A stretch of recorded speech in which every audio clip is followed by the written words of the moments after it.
alone. Fuck you anyway. Well, it seems after Alone in the Dark, The New Nightmare, that was pretty much it from Alone in the Dark. There wouldn't be any more. What was that? I think it came from here.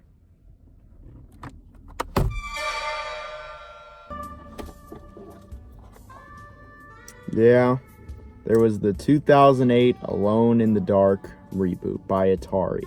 This was supposed to be the grand return of the series, and, well, it hadn't had a game in a while. It had 2 movies somewhere around there that we're not going to talk about. But it was supposed to be, well, a big jump for survival horror games. It was supposed to be the next big series to compete Resident Evil and Silent Hill. This game.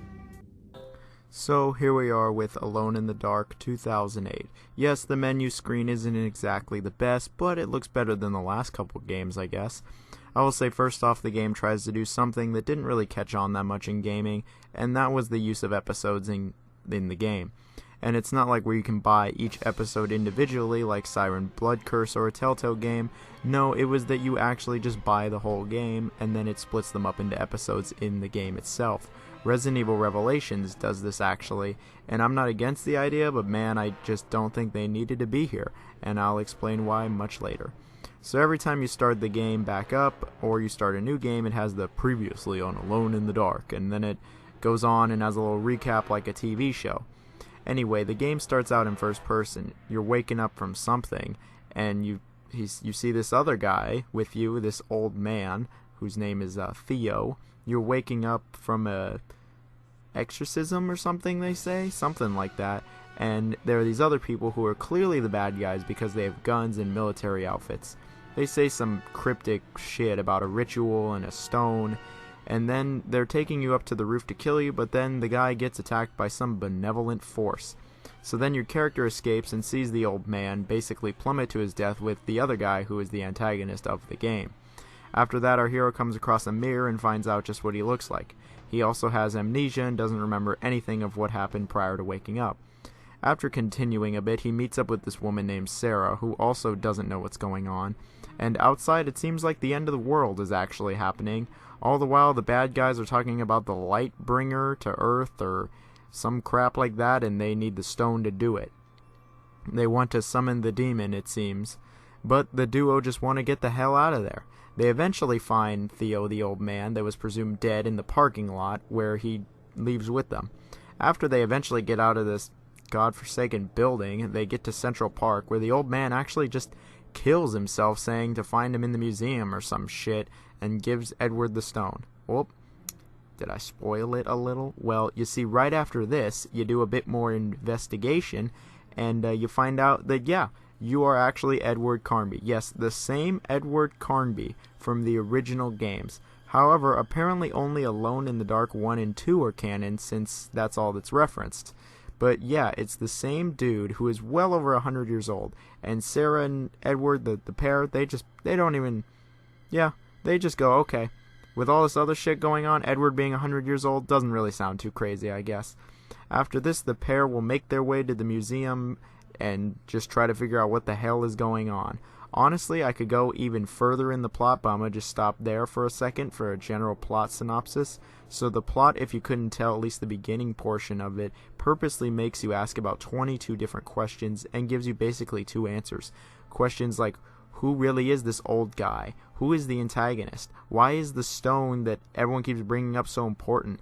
Why is the world actually just collapsing? Why are there killer cracks in the walls? And who are you? The only question that gets answered is who you are, that you're Edward Carnby, and that's really it. It really likes shrouding you in mystery at first. The characters in the game are not only generally poorly written, but their delivery is just so cheesy and funny, and really because of this, it just makes the situation seem almost comical to some extent. Edward doesn't remember anything, and doesn't want to mess with anyone, and just wants to get the hell out of there. Then all of a sudden he decides he's going to be the savior and save the world or whatever. It's pretty silly. And like his entire turn or arc just kind of comes out of nowhere, and he just kind of decides, okay, yeah, I'll save everyone, that sounds good. Sarah is really just thrown in there, and all of a sudden becomes an important character, but doesn't really feel like one because she just doesn't do like anything. In fact, nobody actually does like anything except Edward. Everyone just kind of meanders around, and Edward's the only one that really gets shit done. The main antagonist in the game is just horrible. He just totally disappears, reappearing for like one tiny scene in the middle of the game and then disappears again. He feels like a one-note villain. They even treat him like that, and he's really just an afterthought is what he is. And the end of the story really is about Edward and the stone, actually. Like, this villain is just he's just nothing. Everything else is pretty superfluous as a result until the very end of the game. Now, while the game loves to shroud you in mystery for like the first half of the game, when the game finally starts answering all those questions, it feels very haphazard, and they don't really answer all of them. I feel like some of the answers are pretty crummy and they just got lazy. Well, I did just give a general plot synopsis and usually don't spoil anything in my reviews. I'm actually going to go a little bit more in depth with this story and the endings in particular. So spoiler warning to an 11-year-old game, but I will say you're not actually missing like anything, trust me. But I'm going to go into the story. So the whole story is about this light bringer and stopping the end of the world, basically. In the end, it turns out you need to find this key, which is literally another human with this weird shit on him or whatever. After some benign exploration around Central Park, Edward finds him in some tomb or something. You take him back to the place in the museum where the old man said you'd find him. The main antagonist, this is the main antagonist, I might add, shows up, but it's pretty hilarious what happens. So, here's the man who walked the path of light. Was it a pleasant walk? You're really starting to piss me off, Crowley. You're bullshit. Magical stones, monsters, prophecies. None of that means shit when you've got a bullet in the head, does it, Crowley? Yeah, that's it. Literally the main antagonist in the game is just a total joke. At the beginning, he actually seems to do something, then disappears, shows up for literally one cutscene, disappears again, and then that happens. Like, he's just a horrible antagonist because you even forget that he's in the game. An antagonist doesn't really get much worse than that. Sarah, the female lead, her entire arc leading up to this point is that she's going to help Edward and that she like loves him or something and wants to save the world also. It's because at one point Edward does save her and then they start making out. I don't know about you, but if I just learned this dude was 100 years old, the world was coming to an end, the last thing I would want to do is make out with this dude with this ugly ass scar on his face. I'd be trying to survive, the fuck? Edward and Sarah's relationship in this game is very poorly demonstrated, and it seems like they are nothing more than acquaintances who just bitch at each other at best. They do have a somewhat common goal, but they honestly seem like awkward teenagers that have just met for the first time off Tinder, which has happened to me.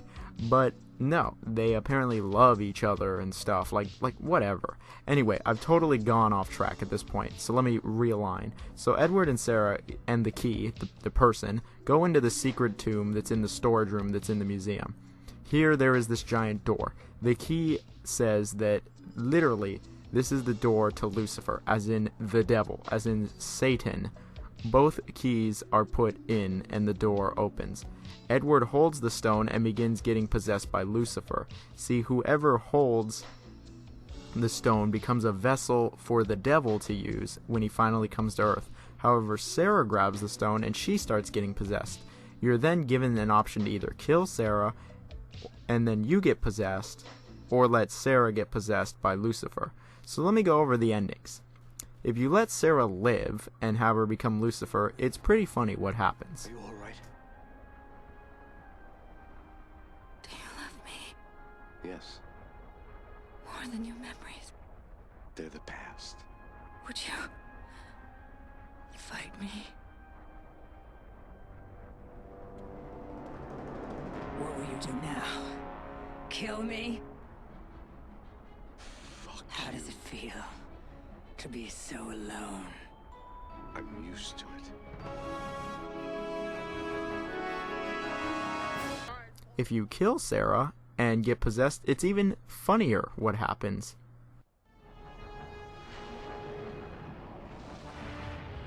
I'm the light bringer. I'm the fucking universe! Fucking universe! Fucking universe!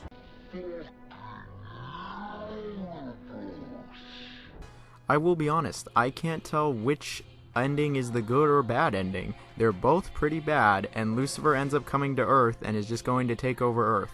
They're both really funny, but neither has a real conclusion, anything resembling a happy ending, and it just really lacks anything meaningful.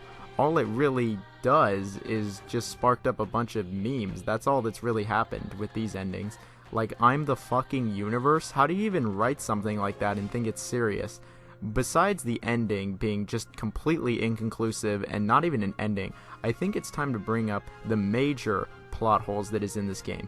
Anyone who actually likes the story in this game, I really have to ask you why. Did you just totally turn your brain off while the game was going on? Like, did you even do a second of critical thought? The initial premise that I went over seems decent enough. We have amnesia, there's like this cultist group after you, the world is ending, the devil's trying to come back to Earth. It's decent enough. But then after that initial, I don't know, like 2, maybe 3 hours, the story completely, and I mean completely, falls apart. Let's go back to the ending situation again. I really have to ask though, why did they do this? Like Edward and Sarah. See, the main antagonist is like a cultist who is trying to unleash the stone's evil power and become a vessel for Lucifer. Or at least at the beginning, they want that old man, Theo, to get possessed by Lucifer. So someone is getting possessed by Lucifer here. And obviously Edward wants to stop him and protect the stone. He does so like twice in the game. So why does he completely contradict that and end up summoning Lucifer anyway? You would think he would want to destroy the stone and then kill the other key, who is literally a person, so then the devil can never come to Earth. But no, instead he does what the antagonist, the cultist, was trying to do and summons Lucifer and gets possessed. Like, am I just totally missing something here? Like, I legitimately even looked it up and read it on Wikipedia, and it says right there that he ends up just summoning Lucifer, and there's like no reason as to why he shouldn't have just eviscerated the stone immediately. Why didn't he just go with the cultist then if that's what he was trying to do? I actually just don't understand it. Edward should not have gone anywhere near the museum because that's where Lucifer would get summoned and possess someone. So really, even the initial plot synopsis doesn't even make any sense. Why would they even want to go to the museum when Lucifer can literally come to Earth from the museum? Like, they would want to get as far away from the museum as actually possible. How does Sarah not realize this in all the notes that she starts looking at, that you're literally summoning the devil to Earth? They never explain why this is a good idea and why they would want to do this. Like, they actually say it's a bad idea earlier in the game and they don't want this, but then they do it anyway. Another question is, why is the world ending? Why is the Earth just collapsing? Why are there monsters everywhere? Why is it like the apocalypse? This is never explained, and they have no reason as to how to stop this either. It doesn't even get stopped in the game. It literally just ends with those stupid endings. Where is the government? Where is anyone other than Edward and Sarah and the cultist group? It makes no sense how Edward is alive in this game. They never even explain it either. He's just there, okay? He's just like 100 years old, and they don't explain that weird scar on his face. He didn't have that in the old games. I don't even know what's going on. They don't explain how the key is alive either. The person who's been alive for centuries, according to him, and just like waiting, like, oh, okay, wait, what? I guess the stone, him being the stone or whatever, just made him immortal. Nothing is explained. There is almost no context given to the player. There's a little bit of backstory that you get in emails, but you really expect me to read this? Why can't they just tell me in the game? The old man Theo kills himself so he can just show up in the room when Edward closes his eyes. Wait, like, what? Edward, I guess, is like the chosen one or some shit? I'm just lost in so many aspects, and looking it up doesn't even answer anything. The game just flat out doesn't tell you. It doesn't have a good conclusive story, and it just has so many like plot threads that just end up hanging. They don't get tied up. That nothing. There's nothing. There's plenty of plot holes. In fact, here's a plot hole. Who is this guy on the cover of the game? Is this supposed to be Edward? This doesn't look like Edward. Edward has a big ass scar on his face. Who is this guy? It's a plot hole. I'm sure I could find even more plot holes that I haven't even found yet, but I've only gone over some of the ones that I've done a little bit of thinking about, and I already found a bunch of issues, and so you know what, I'm just going to stop there. I could be there all day.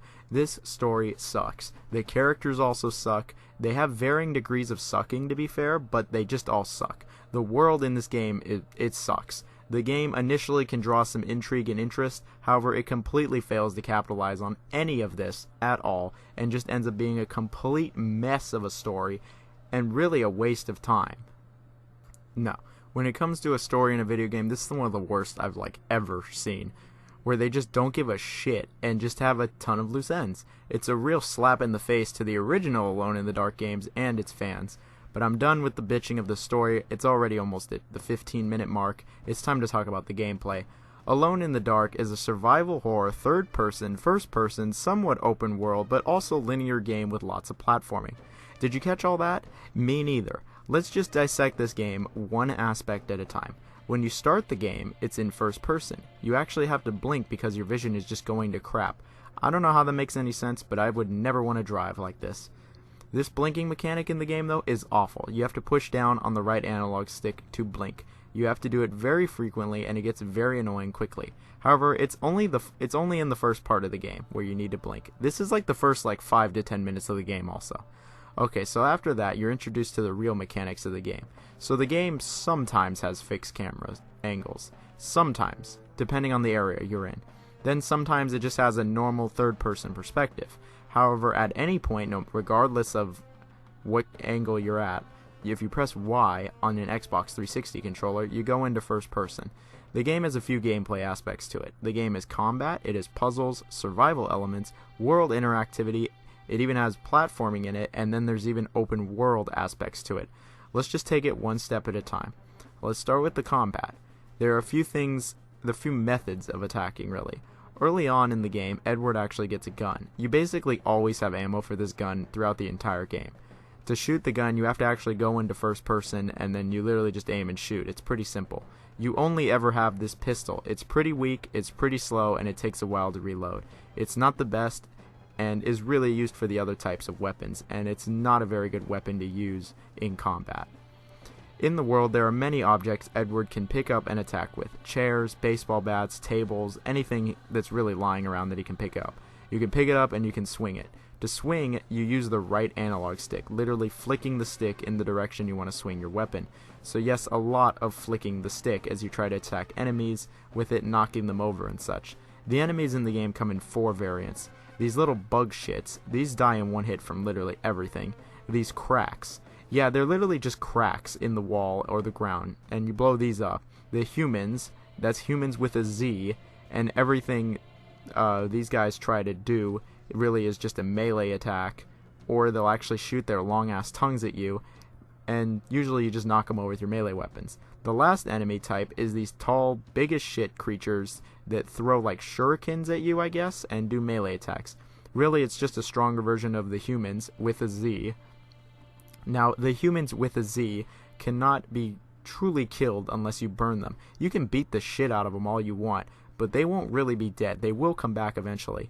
The only way to truly kill them is by burning them. This is the introduction to fire. Fire is very essential in this game, and it is in a lot of the game. And I will give credit where credit is due. It actually has some really good fire physics and mechanics, and it's some of the best I've ever seen in a video game. There is usually fire somewhere around enemies, and you can even light a melee weapon on fire, then attack an enemy with it. And if you don't have a melee weapon to light on fire and you fight enemies, you can just drag the body and then toss it onto the fire to permanently kill the enemy. There is a lot of fire in this game, and sometimes there's just too much of it, actually. And so there's lots of fire extinguishers in the world, and you'll have to put the fires out quite a bit. This actually happens a fair amount. You'll be putting fires out, so I really hope you like doing that. But can you make your own fire? That is the question. Well, unlike the game's plot, I will answer these questions. Yes, you can. Here is where the survival part comes in. You see, you have a limited, and I mean very limited, inventory space. Edward looks down in his coat to see what he can carry. You will always have a gun, flashlight, a lighter, and some ammunition, but the rest of the inventory is up to you. There are many different things you can pick up in the world, such as bandages, healing spray, plastic bottles that explode, Molotovs, batteries for the flashlight, bug spray, and even anti-rust spray. If you come across, you will come across a lot of these bottles actually. See, Edward can hold 2 things at a time in each hand. The right hand is used for the gun, lighter, or key item. The left hand is the flashlight, spray, or explosive bottle. If you have the explosive bottle out in the left hand and the gun in the right, and you throw, the game will go all slow-mo, and then you can blow up the explosive bottle by shooting it. If you have the, say, anti-rust spray out and the lighter, you have a mini flamethrower. Or you can put a cloth with an explosive bottle to make it a Molotov somehow. Then, if you have that out, and you have the lighter out, you can light the Molotov and throw it. There's even tape that allows your bottles to stick to surfaces. Now, in Alone in the Dark, you are going to get hurt. It's that simple. You do regenerate a small amount of health, but for the most part, you don't. See, you have to find these healing sprays that are all over the world. Once Edward is hurt, you literally see a flesh wound, or a cut, or there's just this big, ugly, fleshy thing on his jacket. You then have to get out the medic spray and spray every individual wound to heal up. You have to do this every time. But all of this item management, combining, crafting, mechanic thing, it's all essential to the game. They don't act like it really is sometimes, but it really is to the game. It's the best way to fight enemies, and a lot of the puzzles require these tools, especially the throwing the explosive bottle and blowing it up. See, the game uses a lot of physics, or at least a lot of light-based puzzles as well. Puzzles are actually pretty common in this game, most of them being physics related, stuff like getting an electrical wire out of the water so you can walk through it, blowing a door up, or lighting something on fire. There is a decent amount of puzzles in this game, like more than a couple, like more than like 3. There's even some light-based ones where this black gooey shit will actually just totally instantly kill you if you aren't in light, so you need to get creative because your flashlight can only do so much, like finding glow sticks or burning a chair and throwing it in that room. I actually like these puzzles, and I think that anything that uses the light or fire in this game is actually pretty well done. So the next part of the game is the platforming. So I guess this game saw Uncharted and decided to copy it. There is actually a decent amount of platforming in this game as well. This is where you have mostly fixed camera angles and you just have to do very basic platforming. Climbing, ledge grabbing, it's basic stuff here. The last part of the gameplay that's worth mentioning is the driving in open world. After a certain part in the game, they drop you into this open world. I would say about 80 to 85% of the game is just completely linear, like hallway linear with some puzzles thrown in there occasionally and you're fighting some enemies. But no, a few times you do actually go into this open world and you even drive. Once you get into the car, you have to make sure it's got the keys or you have to hotwire it. You can look around the car, mess with the radio, check the glove box for items, etc.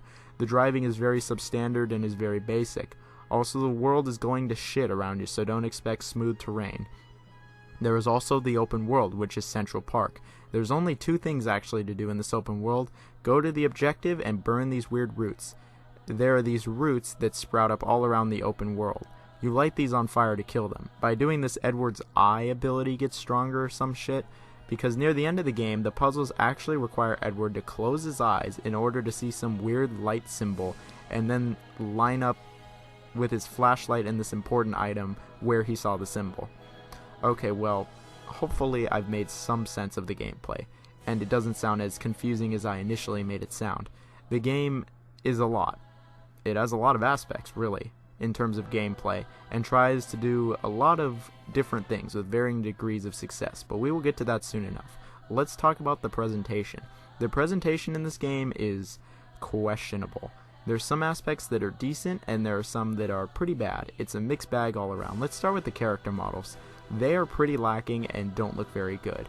They look like they're running on the Doom 3 engine, and that game came out 4 years before Alone in the Dark 2008. The detail is pretty low as a whole. Edward is decent enough, but everyone else is pretty lacking. The facial animations are hilariously bad, and they're just funny as a whole. The animations in general are not very good. They're rather stiff, look very cardboard-like, and are just not very good. Nothing looks smooth or natural, and everything is just so rigid.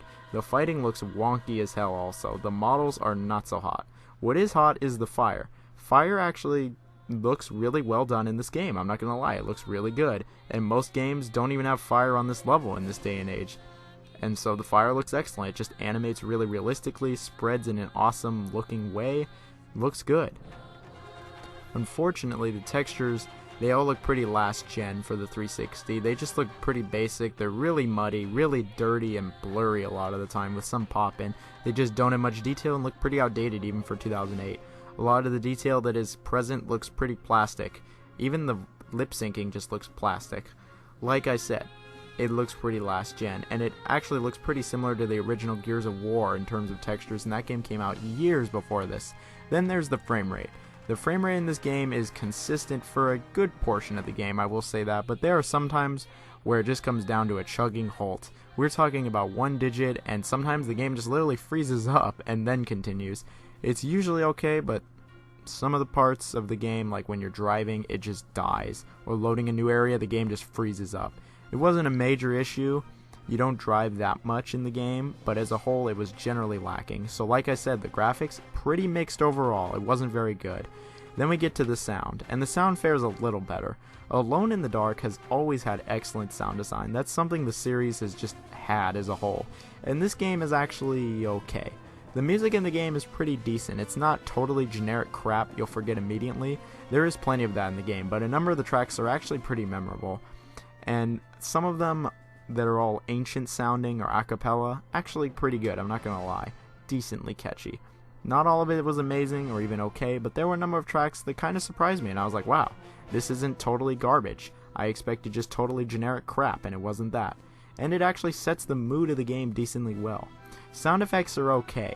Most of them sound pretty generic, such as guns, explosions, the cars, etc. There really wasn't anything to comment on, but some of the sound effects in this game are just disgusting. Like, just sounding totally vile, which is probably what they were going for, so I guess it's good? The sound effects are just alright, I guess. Now we have the voice acting. I think this sums up the voice acting perfectly. Now give me my stone! I don't have your stone, and fuck you anyway.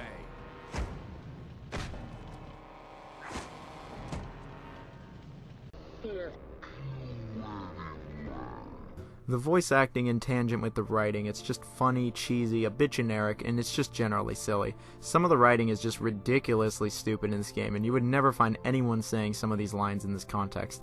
I'm not saying it has to be believable, but it at least has to try to make me take the game seriously if it's trying to be serious. The real standout in the game is Edward, if you couldn't tell, and anytime he swears, it's just hilarious. And I'm losing my mind. I bet that was a fucking 10 on the Richter Damn it, scale. look, I didn't tell you to come along. Shut you up. think it both of you. Hey, take it easy, Theophile. But let's just put the gun down, okay? So I like Edward because he made me smile and laugh at just how generally stupid he sounds and how forced the swearing sounds, but everything else I thought was just extremely forgettable, generic, and just added nothing. I don't remember a single thing about the voice acting for any of the other characters. I just wanted to hear Edward talk and swear some more. Now, some games attempt to be edgy, and this game really attempts to be edgy, and it's just hilarious. But everyone else in this game that wasn't Edward was just a waste of time when it came to voice acting. There's just really nothing to comment on. I mean, it's like it tried, but the writing just shoots down any attempt that this could make. The voice acting is very questionable as a whole, minus Edward.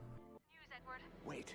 Hey, hold this for me, okay? What kind of artifact is this? Who's there, Edward?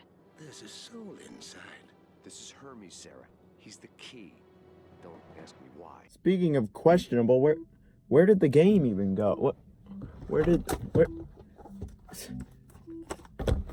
This game really has some questionable shit with it. Let's just dive right into it. Besides the graphics, and besides the story, the gameplay has some issues as well. The blinking mechanic at the beginning of the game, like I mentioned, it sucks. The controls in this game are extremely cumbersome and clunky. I know that this is nothing new to Alone in the Dark, but come on. Turning feels terrible in this game, as when Edward turns his body, he also walks in that direction a little bit. It's like a mix of almost tank controls, but not. It's just extremely cumbersome. Edward moves at a pretty slow rate. Every action is delayed to an extent. It just doesn't feel natural, ever. When you pick up a weapon, it's terrible. Flicking the stick is such a stupid idea. The animations are not only terrible, but it's extremely just clunky and just doesn't work a lot of the time. You'll just be flicking the stick all over, but Edward will just not do the action you're trying to get him to do. It's just very unresponsive. Hitting enemies with it is just more than difficult, and it just doesn't feel satisfying at all. It's like, it feels like you're just barely getting through. It's just so slow, and it's just janky. It's some high-level jank.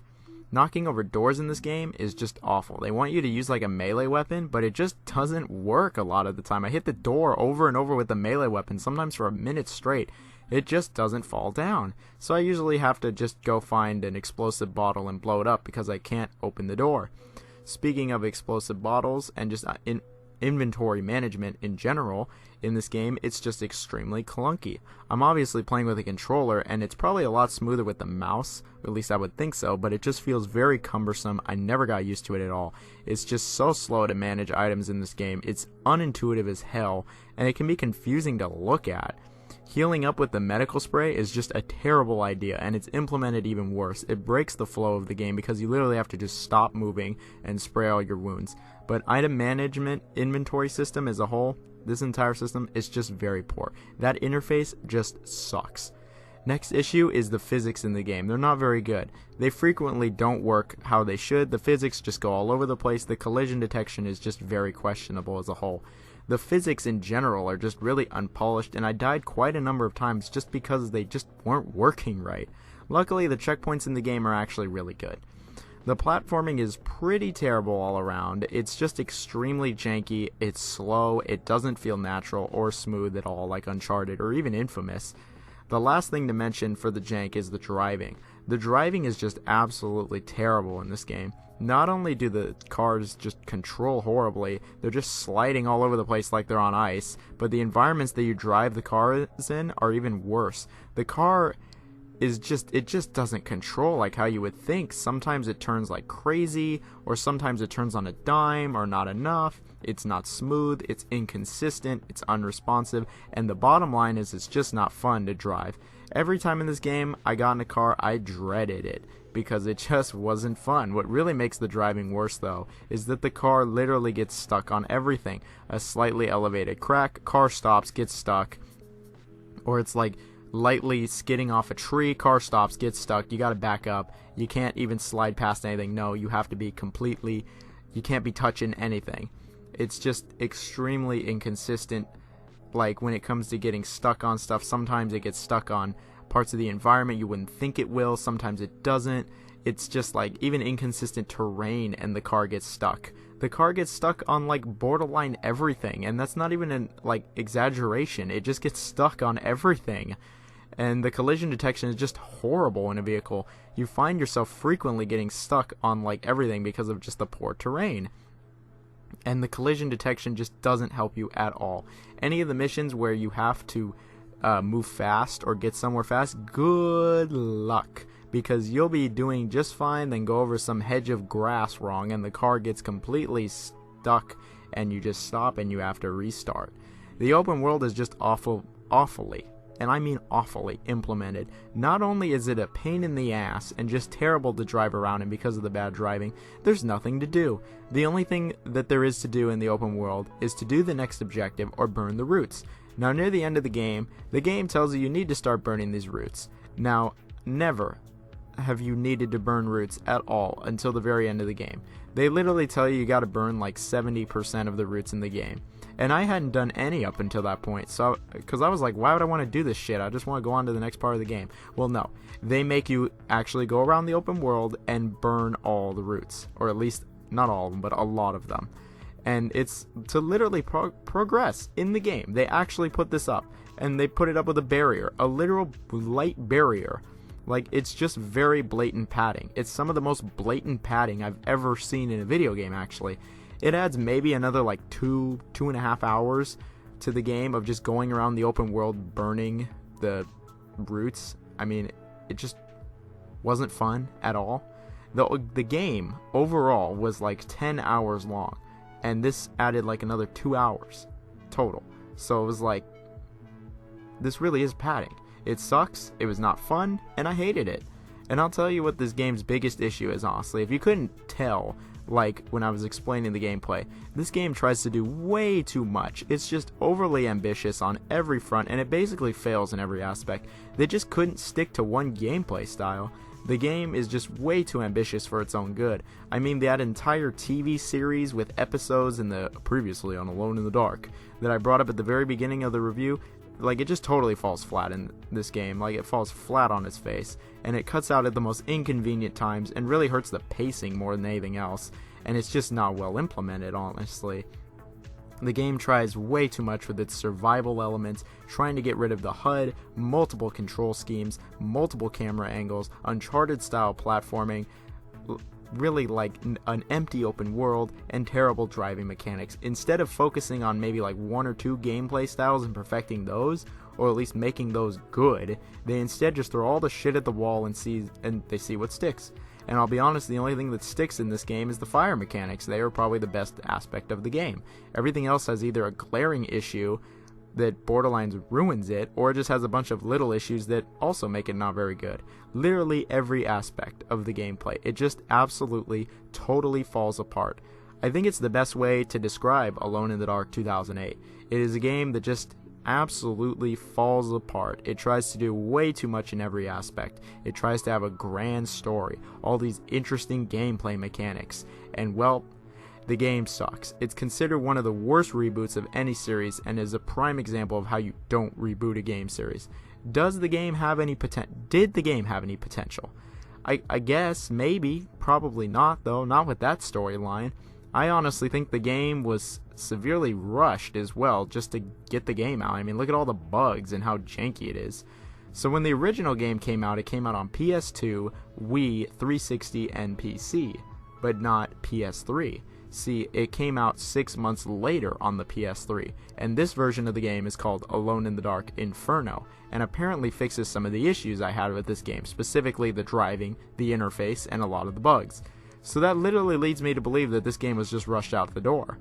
And while I was originally going to play the PS3 version of the game, I can tell you it costs about 4 times more than the 360 copy, and I was just not willing to spend that for this game. Sorry, I'm a broke college student. I'm not paying that much for this piece of shit. But for some reason, if you really want to play this game, the PS3 version is definitely the best version to play. So, in conclusion, Alone in the Dark 2008 really is a piece of shit. It's got just borderline terrible gameplay. It tries to do so many things and just falls apart. It's got a hilariously bad story, really funny dialogue, and is just generally a pretty bad game and not a fun experience. If you actually like this game and think it was like a good reboot or even a decent game, I really have to ask why. So luckily, after this piece of crap reboot by Atari, the Alone in the Dark franchise was spared from any more atrocities, and there wouldn't be any more games, and they just leave its legacy alone. Yeah, that didn't happen. There's actually one more game. Okay, so there was one more Alone in the Dark game, known as Alone in the Dark Illumination, released a few years ago only on the PC. The game doesn't get a full review because I only played about an hour of it, and that was all I needed to play. Most people don't even bring the game up when talking about Alone in the Dark at this point because this game is just awful. I'll be honest, I'd even take the 2008 reboot over this game, and that's saying something. This is one of the jankiest games I've ever played. I mean it. It makes the other game, the 2008 game, look fine. This game glitches out like crazy and crashed on me multiple times. It's a terrible Left 4 Dead style co-op shooter where it is nothing to do with Alone in the Dark at all, and it's a bad game in its own right. The series is literally called Alone in the Dark. Why is it a co-op game? Hello, you're supposed to be alone. Like, really. Even on its own, if you take the Alone in the Dark name from it, it's just terrible. The shooting feels horrible, the objectives are just borderline confusing, the maps are terrible and bland, the graphics are awful, and it just feels completely generic and devoid of any soul. It's also completely dead, which for a co-op game that's not good. The game is an avoid at all costs game, and I'm getting my money back. I actually already have. Okay, so now for the real in conclusion. Alone in the Dark, the series, has a really shaky track record, with an amazing first game, 2 pretty mediocre sequels, a good 4th game that re-established the series, and then a piece of shit reboot and an even worse co-op shooter. The series is totally dead now. It wasn't a one-trick pony, but it almost was. As the game series that created survival horror, It's scary how many of these games are bad in the series. So yeah, Alone in the Dark, I really hope in the future it's just kind of left alone in the dark. We don't really need any more of this series. I think the legacy's already been tarnished enough. Please just leave it alone. The series was sold from Atari to THQ Nordic, who actually re-released the original 3 games on Steam, the versions I played. And THQ Nordic loves to remake games. They got SpongeBob and Destroy All Humans. Maybe a remake of the original Alone in the Dark would be pretty cool, actually. But other than that, please just leave it alone. Maybe even a re-release of like New Nightmare on like modern consoles. But we don't need any more Alone in the Dark. But on that note, this is where we conclude Alone in the Dark. So, thank you guys for watching. I hope you've enjoyed me looking at these games. It was definitely interesting, that's for sure. And I was quite surprised, honestly, with my entire look at of these games. I didn't expect to dislike them so much, but that's just the way the cookie crumbles. If you like the video, you can give it a thumbs up or a thumbs down. Either way, I think it works with the YouTube algorithm or some crap. Commenting would be the best, though. I love reading your guys' comments, and I will always reply. And subscribe if you haven't already. Do I need to say the stupid bell thing? I shouldn't. You know how it works. Anyway, I got a Twitter. You should follow that. And thank you guys for everything. Now, see you guys on Halloween.